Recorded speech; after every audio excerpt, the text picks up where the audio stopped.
Welcome to this ACT prep video. In this video, I'm going to be providing an introduction to the math section of the ACT. And then towards the end of the video, I'm going to actually work a couple of sample math questions so that way you can get familiar with the process that you should use when approaching the math section of the ACT. To get started, I want to provide some general information on the format of the math section and kind of some general information about this section. So the first thing to know is that the math section is going to be the second section of the ACT. You're going to take the English section, then you're going to take the math section. After the math section, you will have around a 15-minute break. You'll come back and take the reading section followed by the science section. If you're not taking the essay, you'll go home at that point. If you are taking the essay, you'll have another break and then you'll take the essay. So regardless of whether or not you're taking the essay, the math will be the second section of the test that you take. The math section has 60 questions and you have 60 minutes for the test. So obviously that's going to be 1 minute per question on average. In terms of length, the math section of the ACT is the longest section. Okay, so the English section is going to be 45 minutes, and then the reading and science are both 35 minutes. So math is the longest in terms of length. Now notice I said you have 1 minute per question on average. One thing to note that's really important on the ACT math section is that the questions do get incrementally harder as the section progresses. So if you are at question 30 minutes in, you are behind because questions towards the end of the test are going to be a lot more difficult than questions at the beginning. And so you really need to be moving quicker through those early questions. And we'll talk more about timing strategies in just a minute. Okay, so let's go through a quick content breakdown of the math section. This probably won't mean a ton to you now, but it will hopefully help you see some categories of problems on the test that you might be a little bit weaker in or a little bit stronger in. You really want to focus on studying where you're weak first and then moving towards your strengths. So looking at the content breakdown can kind of help you determine where you should be studying. Okay, so you're going to have number and quantity. That's going to be 7 to 10% of the test. Algebra is going to be 12 to 15% of the test. Functions is another 12 to 15% of the test. Geometry is again 12 to 15% of the test. Hopefully you're starting to see a little bit of a pattern there. Statistics and probability, that's going to be 8 to 12% of the test. So statistics and probability, a lot of people are kind of confused on what that section actually means. So an example problem would be, if it said in a bag you have 8 blue marbles, 5 red marbles, and 3 green marbles. What is the probability of drawing a marble at random and it not being green? Okay, so that would be an example of a probability question, a simplified example. And then you're going to have modeling. And modeling is going to be greater than 25% of the test. So if you struggle with modeling, once you get those concepts down, that will drastically increase your score. Okay, so that's kind of a quick breakdown of the content on the math section. Let's go through some timing strategies here. I highly recommend that you memorize the timetable I'm about to give you. It could very easily be the most helpful piece of information I can give you if you struggle with timing on the math section of the ACT. And even if you don't struggle with timing, it's still really good to know. So ideally, you will be at question 20, 12 minutes into the test. Okay, remember I said earlier you need to be moving through those early questions quicker than the later questions. So being at question 20, 12 minutes in is a good idea. And then be at question 40, 30 minutes in, okay? So I said earlier, if you're at question 30 minutes in, you're behind. You want to be at question 40, 30 minutes in. and then aim to be at question 60, 55 minutes in. And this leaves you 5 minutes left over at the end. If there were any problems that you kind of skipped over, weren't necessarily sure how to do them, or weren't super confident in your answer, you can circle them, and then you have 5 minutes at the end to kind of go back and check them over. Now, one thing, and this is true across the entire ACT test, is there's no penalty for guessing on questions. So if you absolutely don't know the answer, make sure that you still bubble something in on your answer sheet, because then you at least have a chance of getting the answer right. The one thing you don't want to do is not have something bubbled in for every question. So that's something just to keep in mind. Even if you don't know the answer, make sure that you bubble something in. Okay, so in this video, I'm not going to go through all the equations you need to know for the ACT. There's a lot of equations that can be covered and have been covered in the past on the ACT. But I am going to cover the equations for the rectangle, the square, and the circle. And these are likely equations that you already know, at least some of them. But these are some of the most commonly used equations on the ACT. Outside of the triangle equations, I think they probably are the most commonly used equations. So they're really important to know and to have memorized. So you need to be able to use these properly throughout the course of the test. So just as a quick refresher, perimeter is going to be 2L plus 2W, and area is going to be L plus W. Okay, so we probably know that, but just to show you on this little diagram here, the long side is going to be the length, the short side is going to be the width. So area is going to be length times width, and then perimeter is going to be 2L plus 2W, right? So 2 of the lengths plus 2 of the widths is going to give us the perimeter. And we can see that just by looking at that diagram, okay? All right. So next is equations for the square, and thankfully the equation for the square is exactly the same. One thing to note that the ACT could do on the test is they could just give you one side length and expect you to determine the perimeter or the area. If they tell you that it is a square, they can do that. They can give you just one side length and assume that you know how to find the others. Now, all the side lengths are going to be the same. So here, the equation is 2L plus 2W. Another way to think of that, or to write that, is just 4S, where S is side. Okay, so if I told you that the side here was equal to, let's say, 5, okay? So let's say that the problem in the ACT said, this is a square, and the side length is equal to 5, determine the difference between the area and the perimeter, okay? So how would we do this? Well, we need to first find the area. And another way to think of the area here would be S squared, okay? So if the side length is 5, to find the area, all we have to do is square 5. So this is going to be 25 for the area. And for the perimeter, we're going to be using the equation 2L plus 2W, or 4S, right? So 5 plus 5 plus 5 plus 5, and that's going to be 20.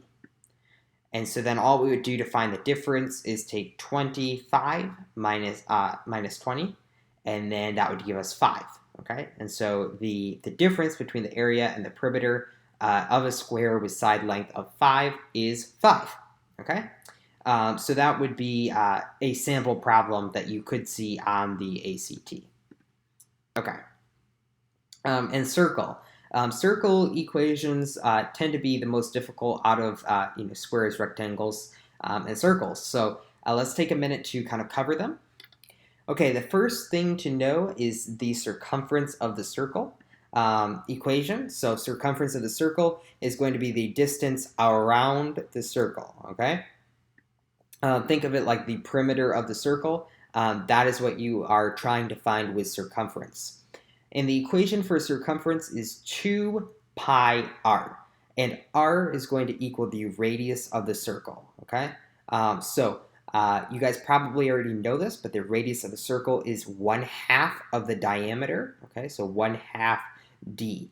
And the reason that I specify that or bring that to your attention is because a lot of times what the ACT will do in an attempt to trick you is they will give you the diameter instead of the radius. And that can really trip you up, because if you have the diameter and you don't remember to divide that by 2 to get the radius, you will get an incorrect answer. And you may be thinking it's a multiple choice test, so if you get an incorrect answer, you'll know it. And that is not the case. The ACT will make sure that one of the answer options is using the diameter instead of the radius. So this is really important to pay attention to whether or not they give you measurements as whether the measurement they gave you is a diameter or a radius. And another way to write the circumference is pi d, where d is the diameter. So we have 2 pi r, okay, which is saying 2 times pi times r, okay? So let's say that r is equal to 2. So we take 2 times pi times r is going to be 4 pi, okay? Now if r is equal to 2, that means the diameter is equal to 4, right? And so pi d, pi times the diameter, would also equal 4 pi. So those two equations are equivalent, 2 pi r or pi d. You can use either one of them, but make sure that you don't mix up the diameter and the radius. Area of a circle is going to be pi r squared. And again, r is going to be equal to the radius. And once again, make sure that you are actually using r and not d. That is a very easy way to get tripped up in problems dealing with circles, and it can cost you points on the ACT. Even if you know the concepts, it can cost you points. So make sure that you don't get those two numbers confused. Arc length, okay? So arc length, I'm going to go ahead and just clear these drawings for a second. I'm going to show you an example of arc length. Okay, so arc length would basically ask, how long is this distance here, right? Okay, and so I'm just going to put this as L. How long is this distance? And that's essentially what an arc length is. It's a portion of the circumference of the circle, okay? And what's important to note for arc length is that you need to know the degrees of the arc. So for example, if I was trying to find this arc length, I would need to know this value that I'm putting as x in the drawing. Okay, I would need to know that value. So let's say, for example, that value was, we'll just say 120. Okay, so I would use this equation right here, which is degrees of arc divided by 360 degrees times 2 pi r. That equation might look a little bit confusing when you first see it, so let's kind of break it down. Okay, so right away we see 2 pi r, and right away we should know that that is the equation for the circumference of a circle. We already talked about that just a minute ago. So that is the equation for the circumference of the circle. So what we're doing is we're dividing the degrees of the arc, which in this case I've denoted as x over here, and we're dividing that by 360 degrees, okay? Now 360 degrees is one complete rotation around the circle, okay? That is the number of degrees that makes up the whole circumference. So what we're essentially doing is we're dividing the measurement of the arc length, okay, by the entire length of the circle. And then we're multiplying that all by the circumference. So let's say that x is equal to 120. So what we would have is 120 over 360, okay? 120 divided by 360 is going to be 1 over 3, or 1/3, okay? So that's equivalent. 120 over 360 is equivalent to 1/3. That is actually one proportion you are going to want to know going into the ACT, it is a common one that they will use. You'll want to know 180 over 360 is equal to 1 over 2. You're going to want to know that 120 over 360 is going to be equal to 1/3. 90 over 360 is equal to 1/4. And then 60 over 360 is equal to 1/6. So all we do now is we take this 1/3 fraction and we multiply it by the circumference of the circle, which is 2 pi r. And what that does is it gives us this value of L over here, this arc length. Because what we're doing is we're multiplying the fraction of this circle by the circumference. And we know already that this angle measurement x is equivalent to the percentage of the circle that this sector occupies, okay? So if x is equal to 120, and we know that the entire circle, if x is equal to 120 degrees, and we know that the entire circle is 360 degrees, as all circles are, then we know that this sector has to be 1/3 of the circle, okay? And so we know that the sector length, L, has to also be 1/3 of the circumference.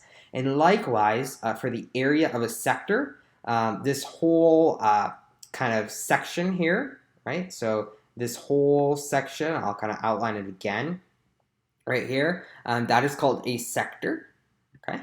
And so when we're trying to find the area of a sector, instead of multiplying the degrees of the sector divided by 360, instead of multiplying that by the circumference, we just multiply it by the area, pi r squared.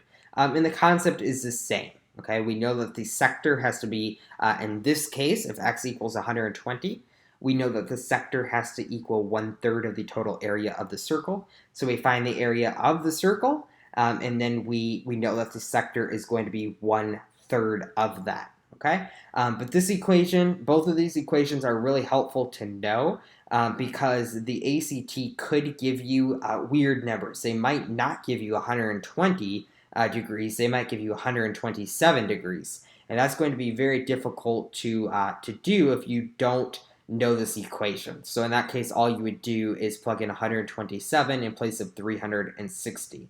And then you would probably want to use your calculator for this as well.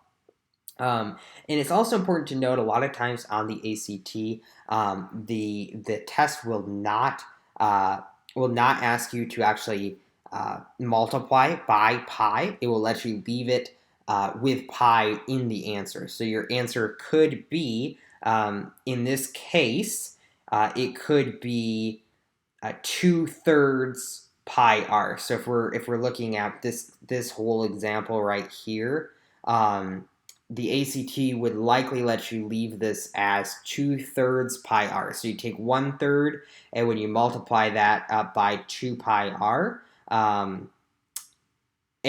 so you'd have to multiply that out by r. So you'd have 2/3 pi r, and then if they gave you a value of r, you would have to multiply by that as well. So let's say r was 5, you would have 2/3 times pi times 5 is basically how they would let you leave it. It's not very often that they actually make you multiply by pi. But when they do, generally speaking, you can just use kind of approximate values of pi, so 3 or 3.14, but typically you don't need to go beyond that to get the answer because the ACT prides themselves on making sure that the math section can be solved. Every problem can be solved with or without a calculator. So you need to be able to solve all of these problems without a calculator. And so because of that, they often let you just leave your answer with pi in it. So that's something kind of important to know on the test as well. You don't want to do the extra work of multiplying by pi and getting out your calculator if you don't need to. Okay, let's move on. And we're going to go through the process to solve every question on the math section of the test. Okay, the process should be the same regardless of the problem. Okay, first question you want to ask is, what information were you given? So looking at the problem, they always give you some information. They're going to give you an angle measurement, They're going to give you, if it's a word problem, they're going to give you some information in that. You're always going to have something to work off of. So what information were you given? Second, what information are you being asked to find? This is really important. It's another easy way to lose points. Sometimes what will happen is the question will ask you, what is the value of 2x? And so you'll do all of this work and you'll solve for x, but you'll forget to multiply it by 2. And if you don't multiply it by 2, the answer is wrong. So what information are you being asked to find? Make sure that you know that when you are actually solving the problem. It's a really good idea to underline what you're being asked to find. And then after you solve the question, to look back really quick at wherever you underlined and make sure you actually answer the question. The ACT will try to trick you with questions like that. So make sure you know what information you're being asked to find and that you actually answer the question. It's not fun to do the work of the problem and to know what you're doing and get the problem wrong simply because you made a mistake like that. Question 3 here. Let's take you a second to load.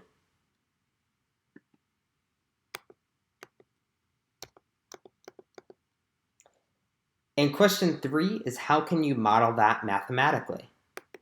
Okay, so let's go through a sample problem here. And I'm going to kind of show you this process. So question 1, what information were you given? Let's read through the question really quickly. A car travels 27 miles per gallon. If gas costs $4.04 per gallon, which of the following is closest to how much the gas would cost for this car to travel 2,727 typical miles? So what information were we given? We were given the average number of miles that the car can get per gallon. We were given the cost per gallon. And that's pretty much the information we were given. So we were given the number of miles that the car can get per gallon and the cost per gallon. We're being asked to find how much gas would cost for the car to travel a set number of miles. Okay. And how can we model this mathematically? Okay, so how would we model this mathematically? Well, I'm going to clear some space here, and I'm going to kind of annotate on the screen a little bit and go through this with you. Okay, so what do we know here? We know that the car is traveling 27 miles per gallon, okay? And gas costs $4.04 per gallon. So what is this saying?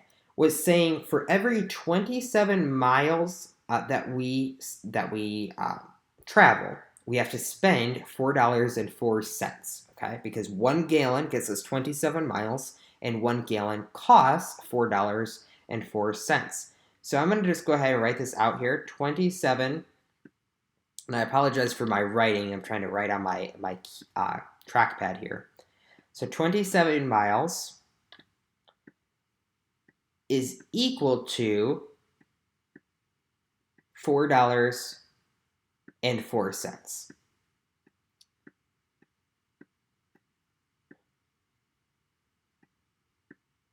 Okay. And what we're being asked to do is to figure out how much it would cost for the car to travel 2,727 miles.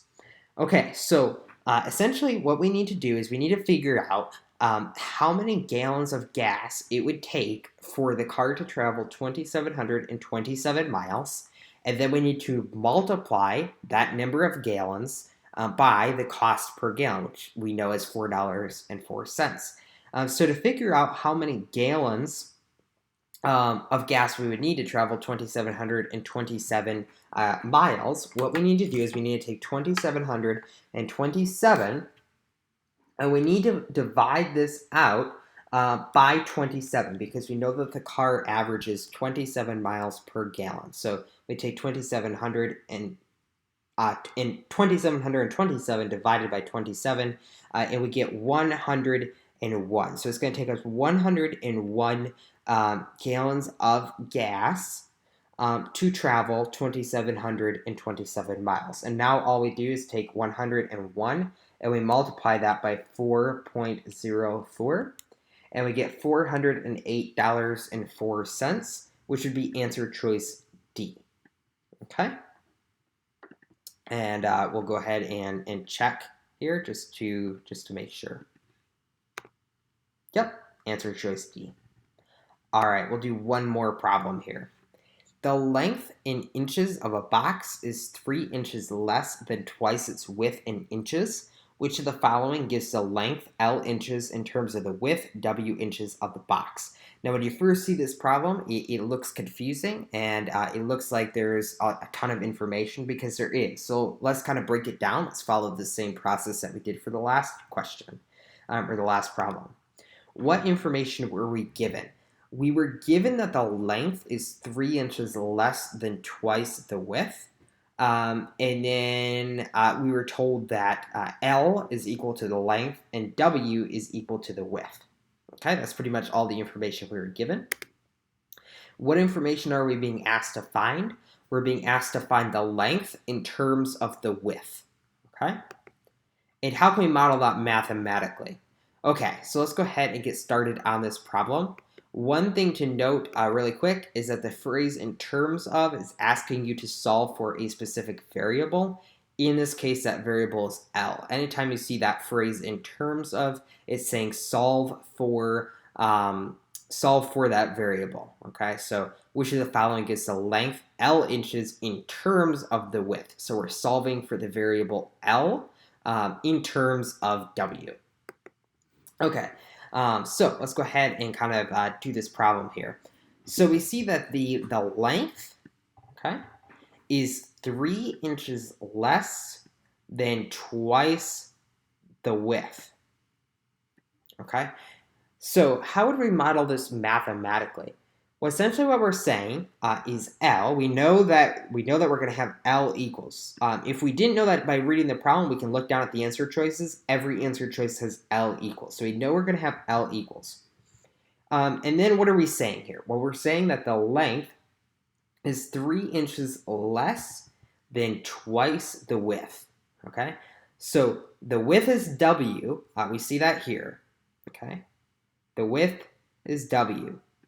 So what we need to do to model twice the width, right, the phrase twice its width, we need to model that by saying 2W, 2 times the width, okay? And then we say that the length is 3 inches less than twice the width. So length is not equal to 2 times the width.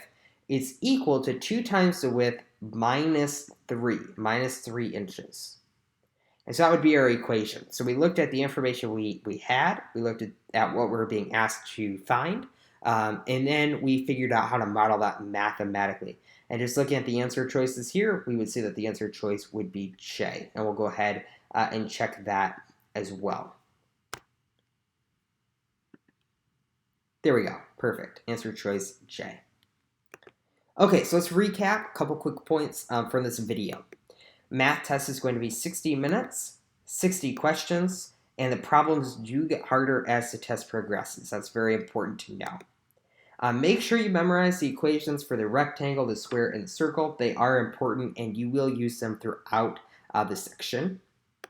And lastly, make sure to use a consistent process to solve every problem on the math section. So hopefully this video was helpful to provide you with an overview of the math section. And kind of recap the process that you should use when you're approaching this section.